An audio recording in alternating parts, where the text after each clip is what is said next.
I didn't expect to feel breathless with my back against the wall, his fingers resting just above my waist, one hand still holding the leash, not attached to my dog anymore, but wrapped loosely in his palm like a quiet suggestion. His voice was low, deliberate, and just amused enough to make it dangerous as he said, "You really hired me to walk him, but it's you who doesn't know how to behave, huh?"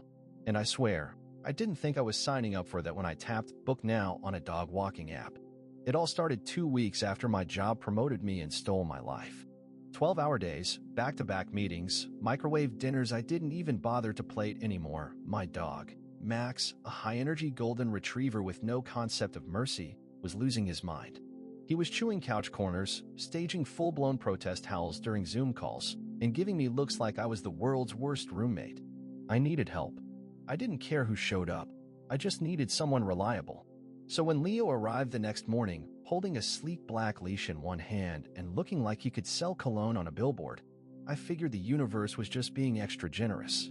He was in his late 30s, tall, lean in a way that made every step look like purpose, wearing a snug black tee tucked into dark joggers, with forearms that looked like they'd actually done real work. His skin was a deep, smooth bronze, and his voice, when he said, "You must be Max's guy," landed somewhere low in my chest. Max went to him like he'd been raised by him, tail wagging, body relaxed, not a single tug on the leash. Leo just nodded once and said, "He'll be fine with me. Dogs like it when someone takes the lead." It felt like a throwaway line, but it wasn't. From the start, Leo was calm, confident, and didn't fill silence with useless chatter. He asked if I worked from home, noticed the stack of frozen meals by the sink, and made a casual joke about indoor guys needing their walks too. He didn't flirt, not really, but every now and then, I caught his eyes scanning me with that same steady curiosity he used when he studied Max's posture. He made me feel seen without ever making me feel exposed. He didn't ask about my relationship status, but I had a feeling he already knew.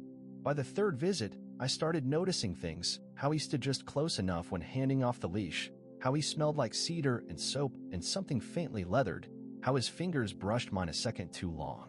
When I joked that Max was obsessed with him, Leo just looked at me and said, "He's not the only one." I laughed it off, but I felt it, and he knew I did.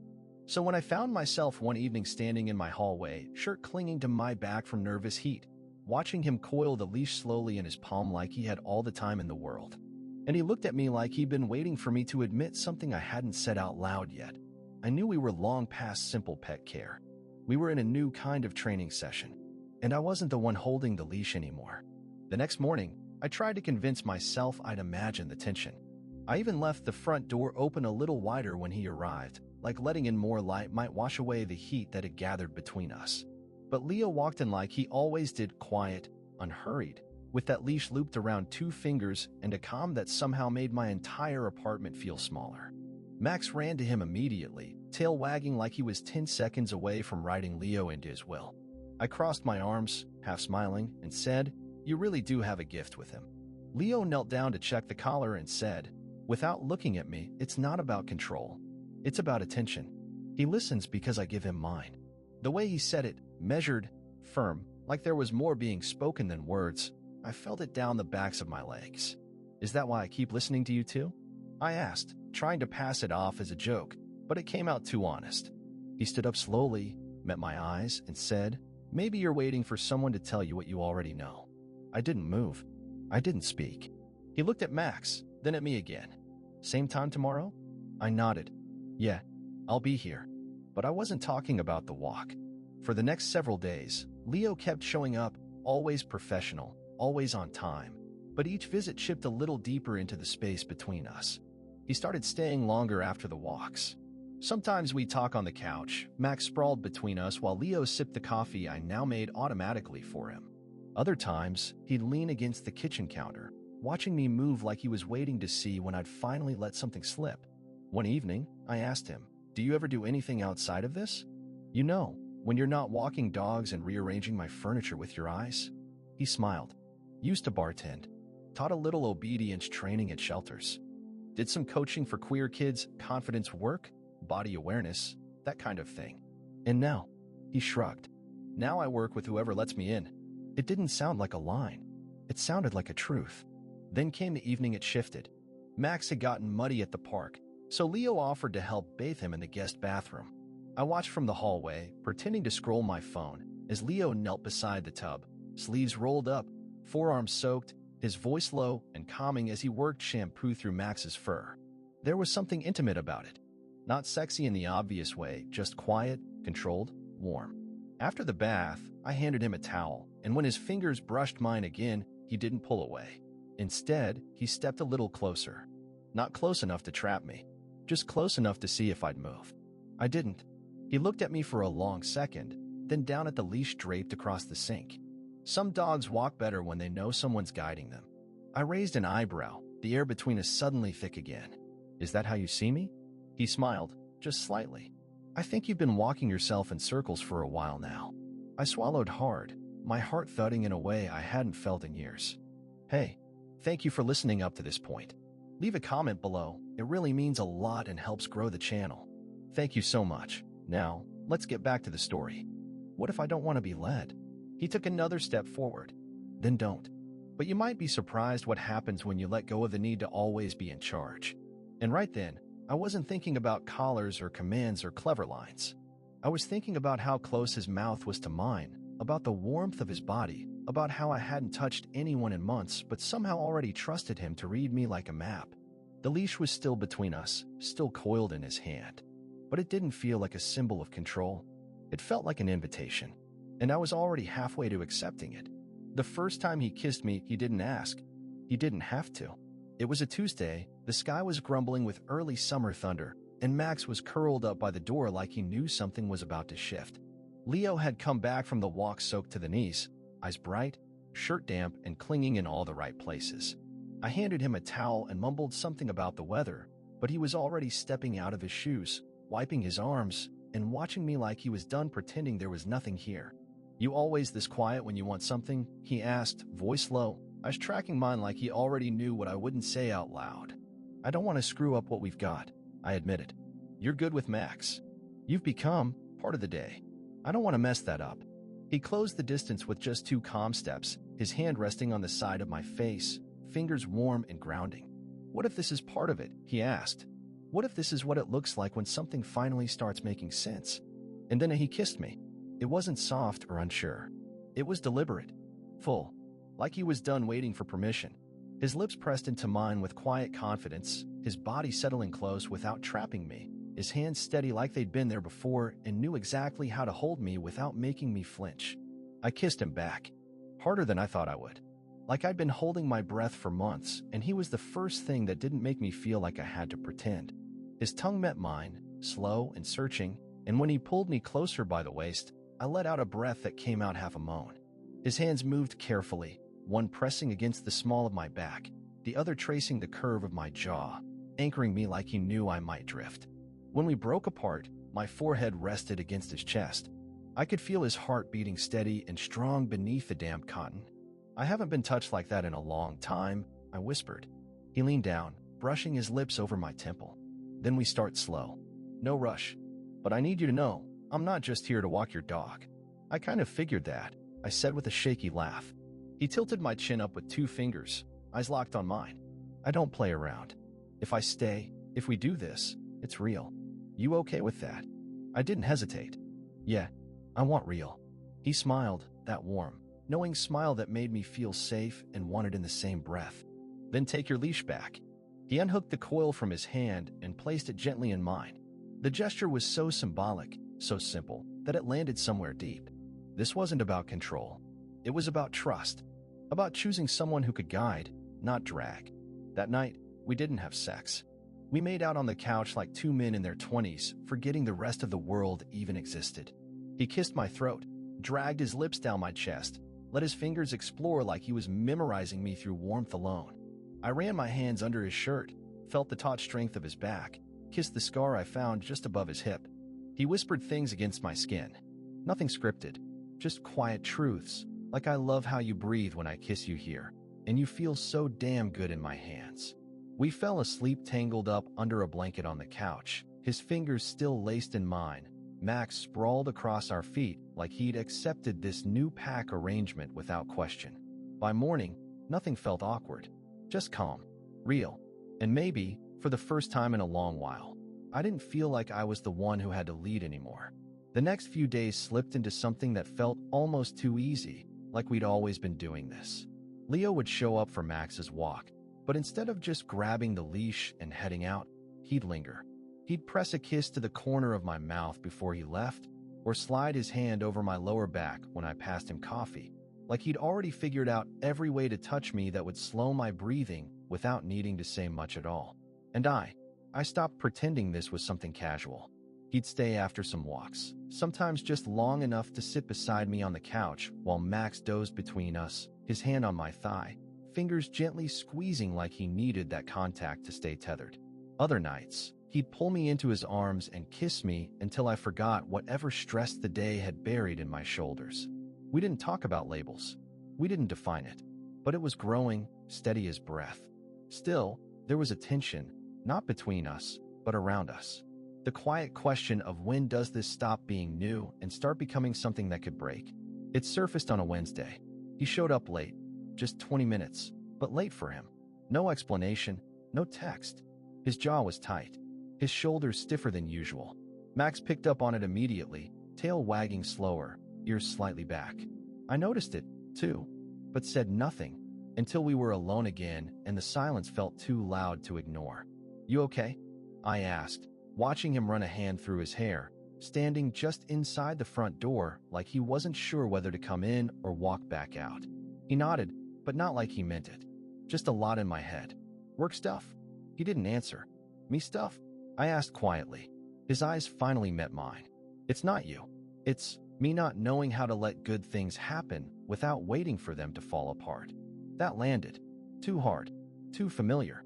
I crossed the room slowly, stopped in front of him, and placed my hands on his chest. "I don't expect you to have it all figured out, but I need you to stay when it feels hard, not just when it feels easy." He let out a long breath, then wrapped his arms around me like he didn't know how to say thank you in words. We stood like that, bodies pressed together, not speaking, just breathing in sync. Then he pulled back, just enough to look at me, and said, "You really want this?" I nodded. "I wouldn't let you in my home, my bed, my quiet, if I didn't." His mouth found mine again, slower this time, more grounded. His hands moved along my sides, fingertips slipping beneath my shirt, brushing along bare skin like it meant something. It did. That night, we didn't hold back. He undressed me in the bedroom, not fast, but with the kind of patience that makes your pulse stutter. Every touch felt deliberate. He kissed me like a man who needed to mark where he'd been, not to claim, but to remember. His hands explored every inch of me, and I let mine do the same. I traced the muscle of his arms, the curve of his waist, the ridges of old scars that told stories he hadn't spoken yet. We moved slowly, like we had all night, like the rest of the world could wait. And when we were finally skin to skin, wrapped around each other in heat and rhythm and trust, I realized something I hadn't let myself admit until then. I wasn't waiting for the other shoe to drop. I was just in it, with him. Afterward, we lay there in silence, his head resting on my chest, my fingers in his hair, Max snoring softly at the foot of the bed. The room was warm, but not uncomfortable. It felt lived in. Safe. Leo spoke first. "You're not what I expected." I smiled, tracing slow lines across his back. "Neither are you." And neither of us had to say it, but we both knew. Something real had started, and neither of us was pulling the leash anymore. We were walking together. We didn't call it a relationship, but we weren't hiding it either. Leo came over more days than not now. He had a spare key, a toothbrush in the cup by the sink, and a hoodie I never wanted him to take back. Sometimes we'd make breakfast together, Max circling our feet like a furry satellite. Sometimes we'd go on walks, all three of us, with Leo guiding Max in one hand and brushing his knuckles against mine with the other, like we were quietly writing our own language. It felt simple, but also unfamiliar, in a way that made me both nervous and deeply, deeply alive. Still, even comfort carries tension. The kind that builds in small glances and pauses, in things unsaid and spaces between touch. I felt it one afternoon when Leo came in quieter than usual, his smile soft but tired, his hand on my back missing the usual confidence. "What's going on?" I asked, watching him drop onto the couch like something had deflated in him. He shook his head. "Just, I've never stayed this long anywhere before." You mean in someone's home? He hesitated. I mean in someone's life.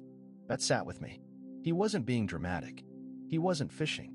He was just saying it plain, like a man who hadn't yet learned how to trust when the ground felt steady. I moved to him slowly, curled beside him on the couch, laid my hand over his heart. Then stay as long as it feels real, I said. I'm not asking for forever. I'm just asking you not to disappear without telling me why. He turned to me, eyes softer now, some quiet mix of fear and relief, and pulled me in. We kissed like that, mouth slow and searching, our bodies pressed together without heat this time. Just need to be seen, need to stay seen. That night, we didn't plan for anything. He cooked dinner in his boxers, shoulder brushing mine every time he passed behind me at the stove. We danced lazily in the kitchen to a playlist I didn't realize he'd made for us. We made love again, unhurried, eyes open, bodies close, like we weren't trying to impress or perform, but just be. He touched me with care. I kissed him like I knew where he broke. Afterward, he lay on top of me, chest rising and falling against mine, his fingers loosely tangled with mine above my head. And then, in the quiet, he said it. This doesn't feel temporary anymore. I turned my head, looked at him. Do you want it to be? No, he said simply. But I've never known what it means to stay. Then let's figure it out together. He nodded slowly, kissed my cheek, and whispered, okay. The next morning, I woke up to the leash hanging by the door, his way of saying he'd be back after his morning run. But he left something else too, a note scrawled in his slanted, careful handwriting. You didn't need training.